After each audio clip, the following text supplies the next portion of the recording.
Dear friends, आज आपण या व्हिडिओत active voice and passive voice पाहणार आहोत. म्हणजे ॲक्टिव्ह व्हॉईस म्हणजे काय मित्रांनो? कर्तरी प्रयोग. आणि पॅसिव्ह व्हॉईस म्हणजे काय? कर्मणी प्रयोग. म्हणजे ॲक्टिव्ह व्हॉईसचे पॅसिव्ह व्हॉईस करायला लावतात. ते कसं करायचे ते आज या व्हिडिओ शिकणार आहोत. त्याला म्हणतात change the voice. Active voice into passive voice. मग ॲक्टिव्ह व्हॉईसचं पॅसिव्ह व्हॉईस करताना काळानुसार करावं लागतं. टेन्सचं वाक्य असतात, त्या वाक्यानुसार आपल्याला करावं लागतं. जसं पहिलं सिंपल प्रेझेंट टेन्स आहे. मग या सिंपल प्रेझेंट टेन्सचं वाक्य जे दिलं असेल तर त्याचं ॲक्टिव्हचे पॅसिव्ह कसं करायचं ते बघा. सिंपल प्रेझेंट टेन्सच्या वाक्याचे ॲक्टिव्ह इंटू पॅसिव्ह व्हॉईस. मग ते करण्या अगोदर तुम्हाला इथं दिलं आहे पॅसिव्ह व्हॉईस फॉर्म्युला, म्हणजे आन्सर दिलेलं आहे. जर तुम्हाला आन्सर काढायचे असेल, ॲक्टिव्हचे पॅसिव्ह करायचे असेल तर त्या पॅसिव्ह फॉर्म्युला तुम्हाला लक्षात जर राहिला हा, तर तुम्ही इझिली त्याला करू शकता ॲक्टिव्हचे पॅसिव्ह. जसं सिंपल प्रेझेंटचे वाक्य राहिलं तर त्याचं पॅसिव्ह व्हॉईस करताना हा फॉर्म्युला लक्षात ठेवायचा आहे. Object plus am is are plus verb 3 plus by plus subject यानुसार तुम्हाला वाक्य सोडवायचे आहे. फॉर एक्झाम्पल पाहूया. Ram eats a mango. आता हे वाक्य आहे, राम इट्स अ मँगो. वाक्य शोधायला राम आहे. वाक्याच्या सुरुवातीला राम आहे आणि या वाक्यात राम क्रिया करतो आहे. कोणती? इट्स करायची म्हणजे खाण्याची. आणि काय खातो आहे? A mango. म्हणजे राम झाला सब्जेक्ट, इट झाले V1 आणि हे अ मँगो झाला ओ. S plus V1 plus O हे कोणाचं वाक्य आहे? सिंपल प्रेझेंट टेन्सचं वाक्य. तर हे सिंपल प्रेझेंट टेन्सचं वाक्य हे ॲक्टिव्ह व्हॉईसमध्ये आहे. त्याला ॲक्टिव्ह व्हॉईस काय म्हटलं गेलं आहे? कारण वाक्याच्या सुरुवातीला कर्ता आहे राम आणि क्रिया तो स्वतः करतो आहे, म्हणून तो कर्तरी प्रयोग म्हणजेच ॲक्टिव्ह व्हॉईस आहे. त्याला पॅसिव्ह व्हॉईस करायचे म्हणजे कर्मणी प्रयोग करायचा, म्हणजे कर्माला अगोदर आणायचे आहे. मग कसं? या फॉर्म्युल्यानुसार तुम्ही सर्च करू शकता. Ram eats a mango. मग काय करायला लावलं आहे? फॉर्म्युल्यामध्ये ऑब्जेक्ट मागितलेला आहे. मग ऑब्जेक्ट कोणता आहे? A mango. हा लिहिला अ मँगो. आता या ऑब्जेक्टनुसार तुम्हाला पैकी एक लिहायचे आहे. मग ऑब्जेक्ट जर सिंग्युलर असेल तर इज, प्लुरल असेल तर आर, आणि हा एम जो आहे तो आयसाठी असतो. मग अ मँगो म्हणजे एक सिंग्युलर, म्हणून इथं आपण वापरला इज. पुढे आहे वर 3 म्हणजे क्रियापदाचं पास्ट पार्टिसिपल लिहावं लागेल, तिसरं रूप लिहावं लागेल. क्रियापद कोणती आहे? इट्स. ही वर्तमान काळी आहे. त्याचे तिसरं रूप तुम्हाला जमलं पाहिजे, ते आलं पाहिजे, तेव्हा चेंज द व्हॉईस होईल, हे लक्षात ठेवा. मग काय केलं? इट्सचं इटन झालं. फॉर्म्युल्यानुसार तिसरं रूप मिळालं. त्याला काय लावा? Plus by. हा बाय लावला आणि बाय नंतर सब्जेक्ट विचारलेला आहे. सब्जेक्ट हे सुरुवातीला आहे. मग हा नाऊन आहे, नाम आहे. मग नाम राहिलं तर सब्जेक्ट बाय नंतर जशाच्या तसा जातो. हे झालं वाक्य. A mango is eaten by Ram. हा झाला passive voice. Ram eats a mango. Ram आंबा खातो. आता a mango is eaten by Ram. आंबा रामाकडनं खाल्ला गेला, असं त्याचा अर्थ होतो. असं पॅसिव्ह व्हॉईस बनवायचे असतं मित्रांनो. Second example, I write poems. Active व्हॉईसमध्ये आहे. त्याच फॉर्म्युल्यानुसार आपण याला पॅसिव्ह व्हॉईसमध्ये करायचं आहे. जसं ऑब्जेक्ट कोणता आहे तो बघा आता. S plus V1 plus O. I subject आहे, राईट V1 आहे आणि पोएम हा काय आहे? ऑब्जेक्ट आहे. मग पोएमने सुरुवात केली. Poems object. आता या ऑब्जेक्टनुसार इमेजार निवडा. मग काय निवडला? आर. का? कारण पोएम्स हे प्लुरल फॉर्ममध्ये आहे, असं त्याचा अर्थ. नंतर V3 काय आलं? मग वर्ब 3 रिटर्न. कोणाचं रिटर्न झालं? या राईटचं रिटर्न. बाय लावला. बाय नंतर करता जर प्रोनाऊन असेल, सर्वनाम असेल, त्याची द्वितीय विभक्ती लिहावी लागते. जसं आयचं मी. या तक्त्यामध्ये बघा. हा, जर प्रोनाऊन आय असेल तर बाय मी लिहावं लागेल. वी असेल तर बाय यू लिहावं लागेल. यू असेल तर बाय यू. यू असेल तर by you. He by him. She by her. It by it. They by them. आणि नाऊन असेल म्हणजे नेम असेल तर बाय नेम असतं. हा तक्ता लक्षात ठेवा. तर अशा पद्धतीनं सिंपल प्रेझेंटचे वाक्य ॲक्टिव्हचे पॅसिव्ह तुम्हाला करता येईल. आता सेकंड आहे प्रेझेंट कंटिन्युअस टेन्स. म्हणजे प्रेझेंट कंटिन्युअस टेन्सचं वाक्य जर आलं तर त्याला ॲक्टिव्हचे पॅसिव्ह कसं करायचं ते बघा. याचा पण फॉर्म्युला आहे. प्रेझेंट कंटिन्युअसचा फॉर्म्युला काय आहे? Passive voice formula object plus am is are plus being plus verb 3 plus by plus subject. हा पॅसिव्ह वॉइस फॉर्म्युला आहे आणि प्रेझेंट कंटिन्यूचे वाक्य आलं तर त्याला या फॉर्म्युल्यावर बनवायचे आहे. For example, Ram is eating a mango. Active voice, Ram is eating a mango. मग ॲक्टिव्ह व्हायचं याला पॅसिव्ह करताना फॉर्म्युला ऑब्जेक्ट कोणता आहे याच्यामध्ये? A mango. तर आन्सर सुरुवात अ मँगोने केली. मग ऑब्जेक्ट लिहिल्यानंतर मी चारपैकी काय लिहिलं आहे? अ मँगो सिंग्युलर आहे म्हणून इज लिहिलेलं आहे. नंतर याच्या पुढे काय लावायला लावलं त्यांनी? बिईंग लावायला लागला. म्हणजे कंटिन्यूचं वाक्य राहिलं तर त्याच्यात बिईंग ॲड करावा लागतो पॅसिव्ह वॉइसमध्ये. हा बिईंग ॲड केला. मग V3 लिहायचे आहे म्हणजे वर्ब 3 लिहायचे आहे. कोणाच्या? या V4च्या. प्रेझेंट पार्टिसिपलमध्ये दिलेली क्रियापद जी आहे इटिंग, हिच्या V3 लिहायच्या. V3 काय झाला मग? इटन आणि प्लस बाय लिहिला आणि बाय नंतर नाव नाही तर नाव न दिल, असं ज्याला पॅसिव्ह वॉइस. दुसरं वाक्य बघा, I am writing poems. Active व्हायचं आहे. तसंच करायचं मित्रांनो फॉर्म्युल्यानुसार. ऑब्जेक्ट कोणता आहे? पोएम्स आहे. मग पोएम्स लिहिलं. पोएम्स हे प्लुरल फॉर्ममध्ये आहे म्हणून आपण आर निवडला. मग आर लिहिला. पोएम्स आर झाल्यानंतर बिईंग लिहायला लावलेलं आहे याच्यामध्ये फॉर्म्युल्यामध्ये. मग बिईंग लिहिला. नंतर V3 कोणाचं? रायटिंगचे V3 रिटर्न होतं. आणि नंतर बाय आणि मी लिहिलं आहे. कोणाचं मी झालं आहे? आय. आता तुम्हाला तक्ता दाखवला त्या पद्धतीने. असं प्रेझेंट कंटिन्यू टेन्सचं वाक्य तुम्हाला ॲक्टिव्हचे पॅसिव्ह करता येतं. थर्ड, प्रेझेंट परफेक्ट टेन्सचं वाक्य जर राहिलं तर त्याच्या ॲक्टिव्हचं पॅसिव्ह कसं करायचं ते आपण बघणार आहोत.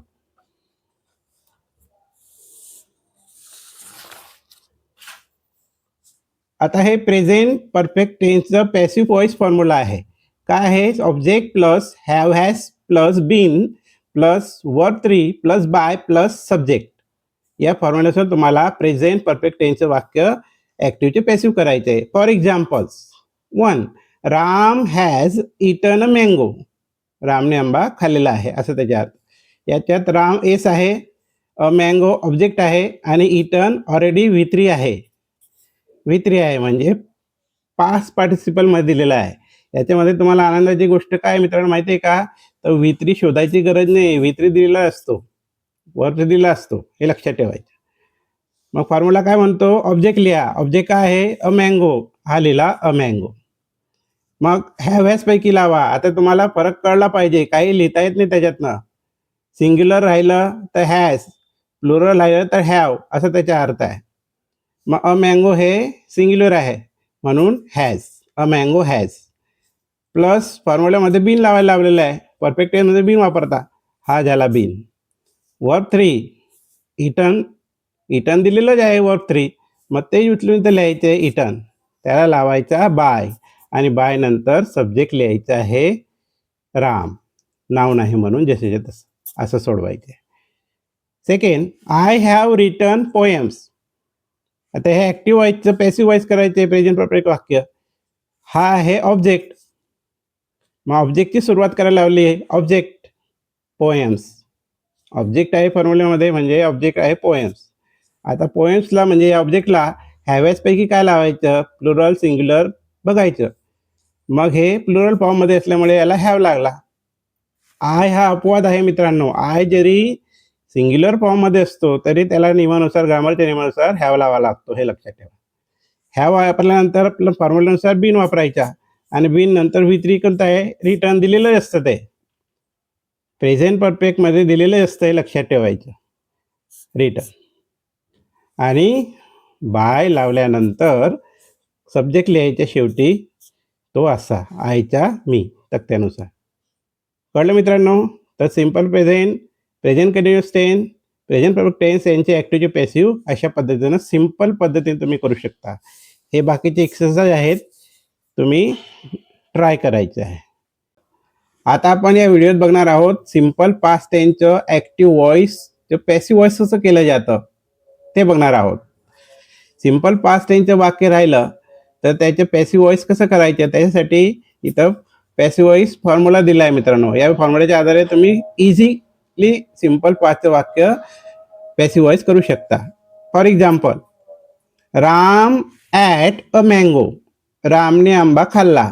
मग राम आहे सब्जेक्ट, ॲट आहे V2 आणि अ मँगो आहे ऑब्जेक्ट O. हे झालं ॲक्टिव्ह वॉइसचं वाक्य. का? कारण राम सुरुवातीला आहे आणि क्रिया तो करतोय, त्याला ॲक्टिव्ह वॉइस म्हणतात.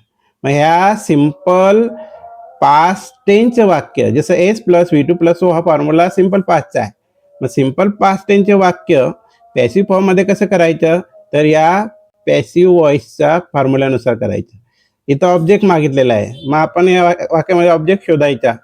ऑब्जेक्ट आहे अ मँगो, इथं लिहिला अ मँगो. आता वॉज वेअरपैकी एक निवडायचे. मग ऑब्जेक्ट जर सिंग्युलर असेल तर वॉज, प्लुरल असेल वेअर, म्हणजे एक वचन अनेक वचन बघायचं. मग अ मँगो आहे म्हणून वॉज वापरला. वर्ब 3 आहे, मग इथं वर्ब V2 आहे. V2 आहे कारण सिंपल पास्टचं वाक्य. मग सिंपल पास्टचं वाक्य V2 याला V3 बनवावं लागेल. जसं काय झालं, इटन. मग ॲटचं इटन झालं.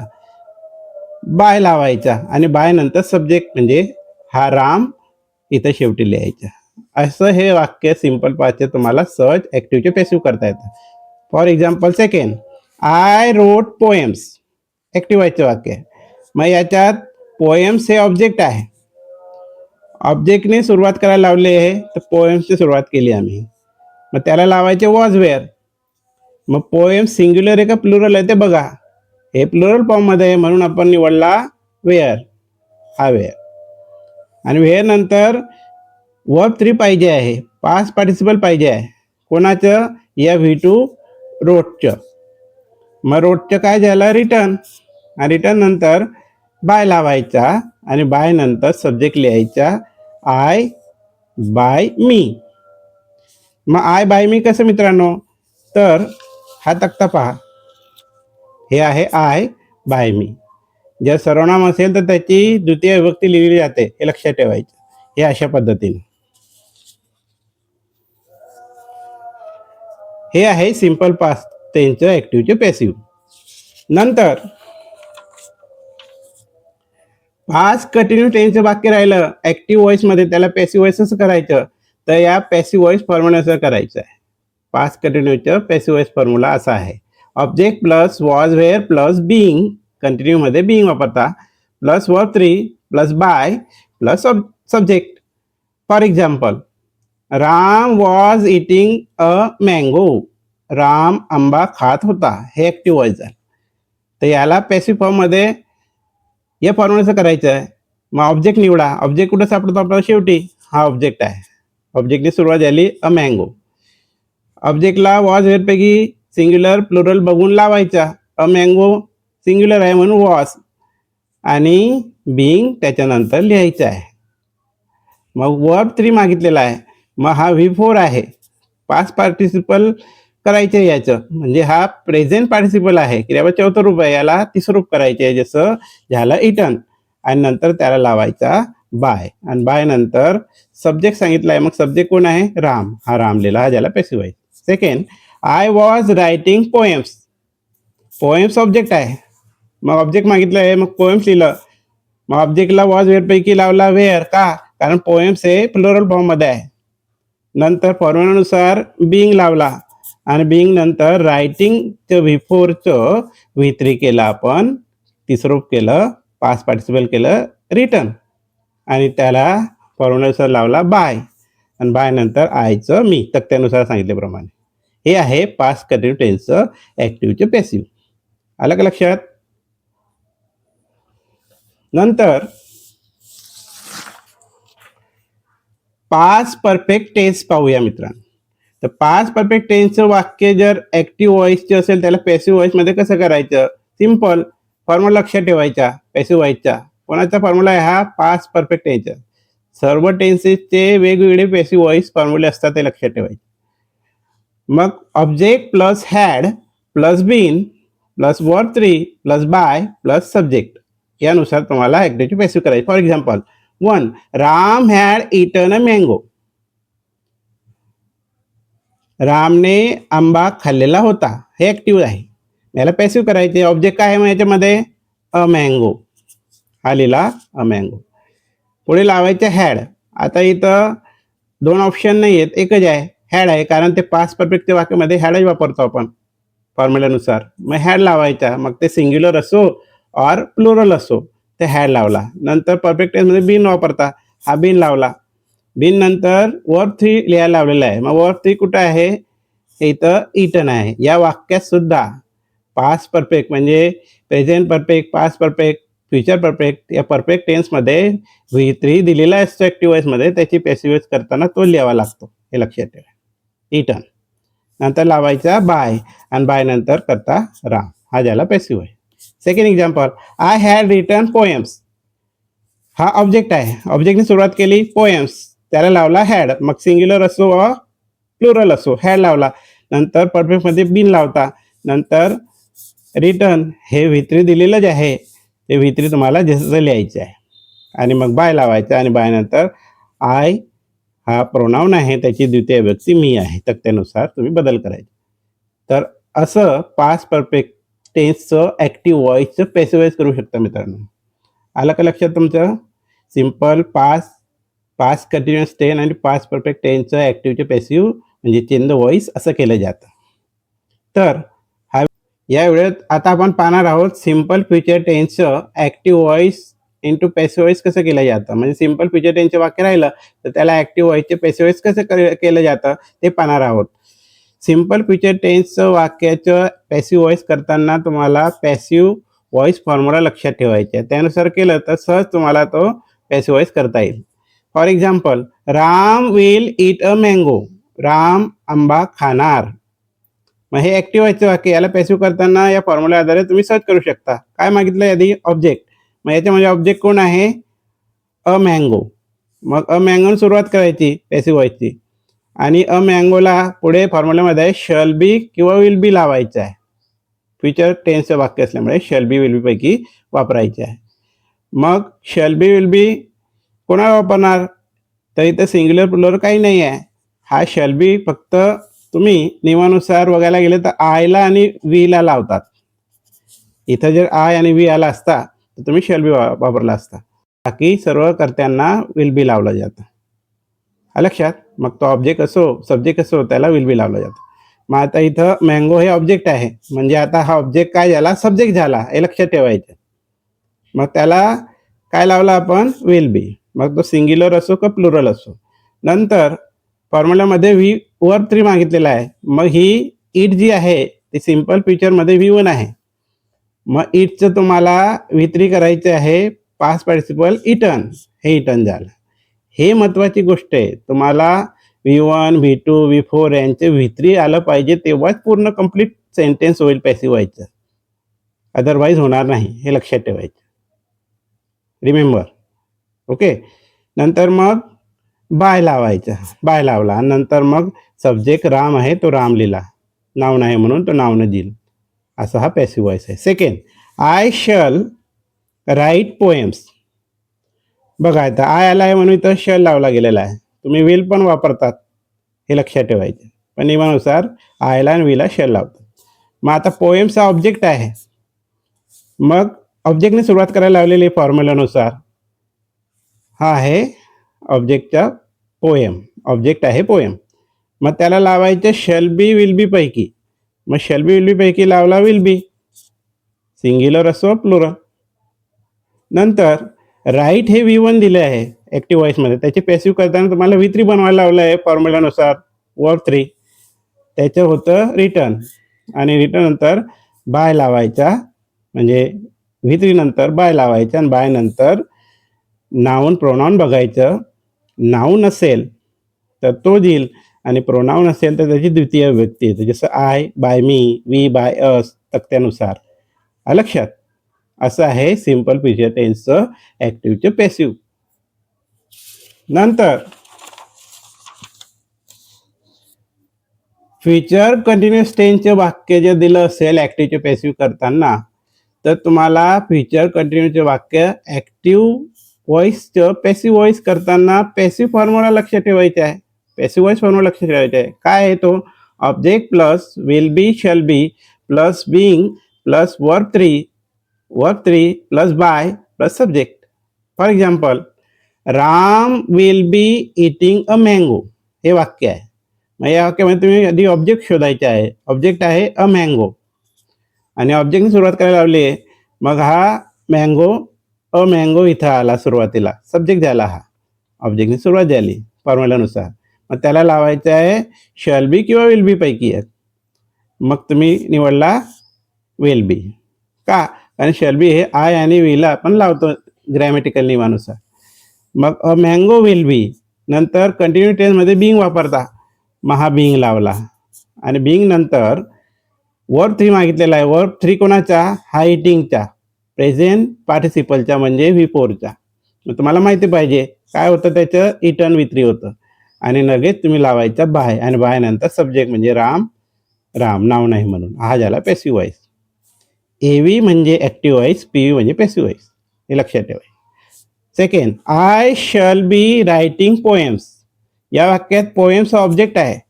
ऑब्जेक्टने सुरुवात केली फॉर्म्युलानुसार, त्याला लावला विल बी शॅल बी पैकी विल बी लावला, पोएम्स विल बी. नंतर कंटिन्यूचं वाक्य असल्यामुळे बिंग लावला फॉर्म्युलानुसार. नंतर वर्ब 3चं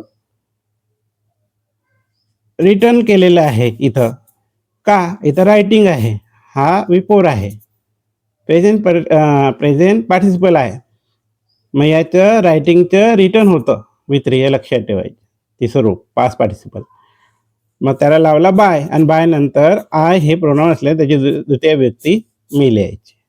असं फ्युचर कंटिन्यूचं वाक्य ॲक्टिव्हचे पॅसिव्ह करतात मित्रांनो, अतिशय सोप्या पद्धतीनं. लक्ष ठेवा.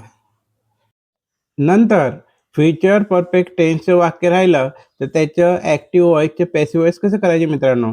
तर फ्युचर परफेक्ट टेन्सचं पॅसिव्ह व्हॉइस फॉर्म्युला बघा, त्यानुसार तुम्ही त्याचं पॅसिव्ह व्हॉइस करू शकता. सूत्र काय आहे?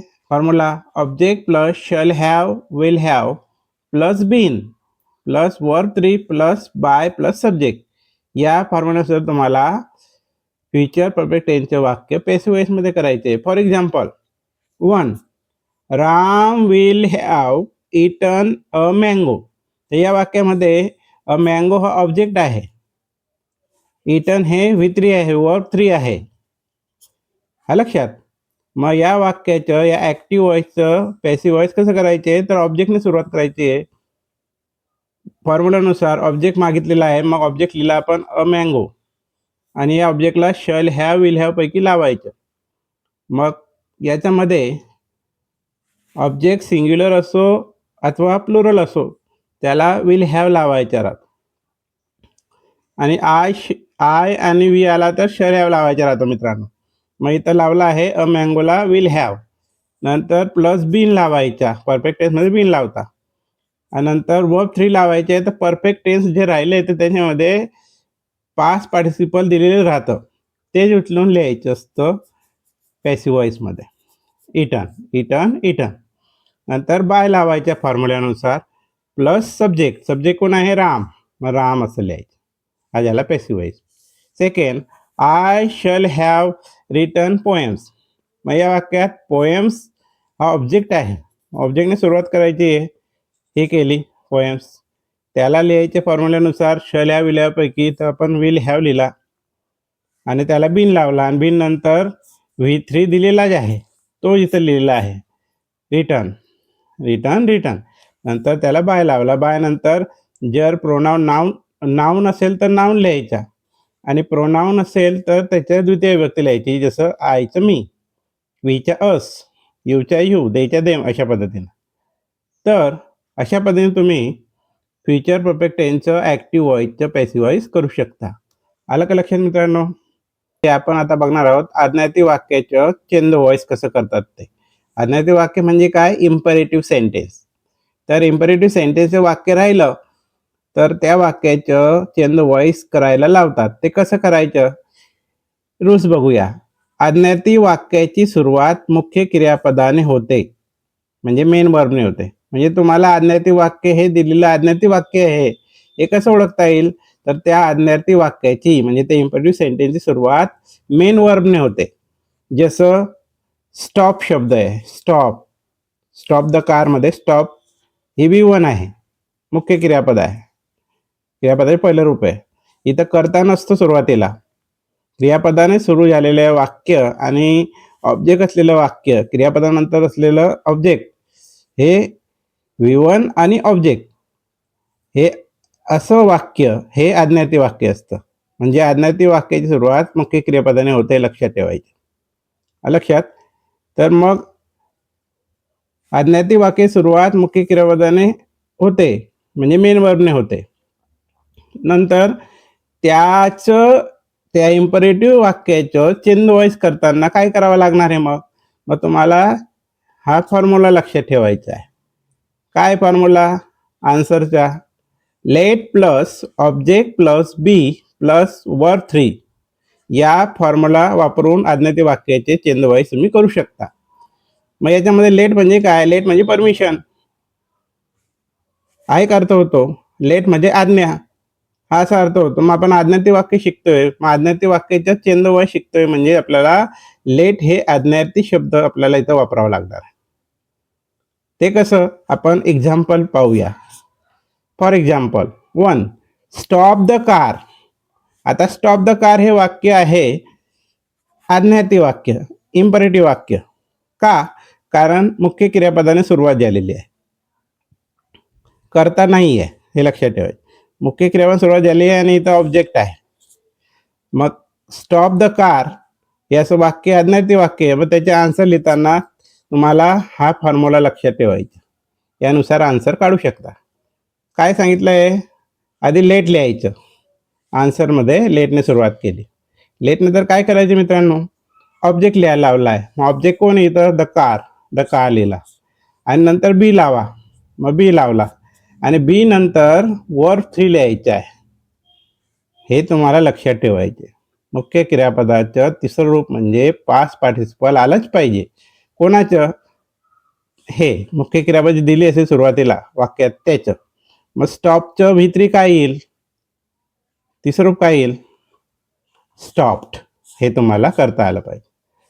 मग let the car be stop हे तुमचं इम्परेटिव्ह सेंटेन्सचं चेंज वॉइस होईल. दुसरं एक्झाम्पल पाहूया. Right a poem. राईट हे V1 आहे आणि अ पोएम ऑब्जेक्ट आहे. राईट अ पोएम, कविता लिही किंवा कविता लिहा, ही आज्ञा झाली. मग या आज्ञार्थी वाक्याचं चेंज वॉइस करताना लेटने सुरुवात करायला लावलेली आहे, हे केली.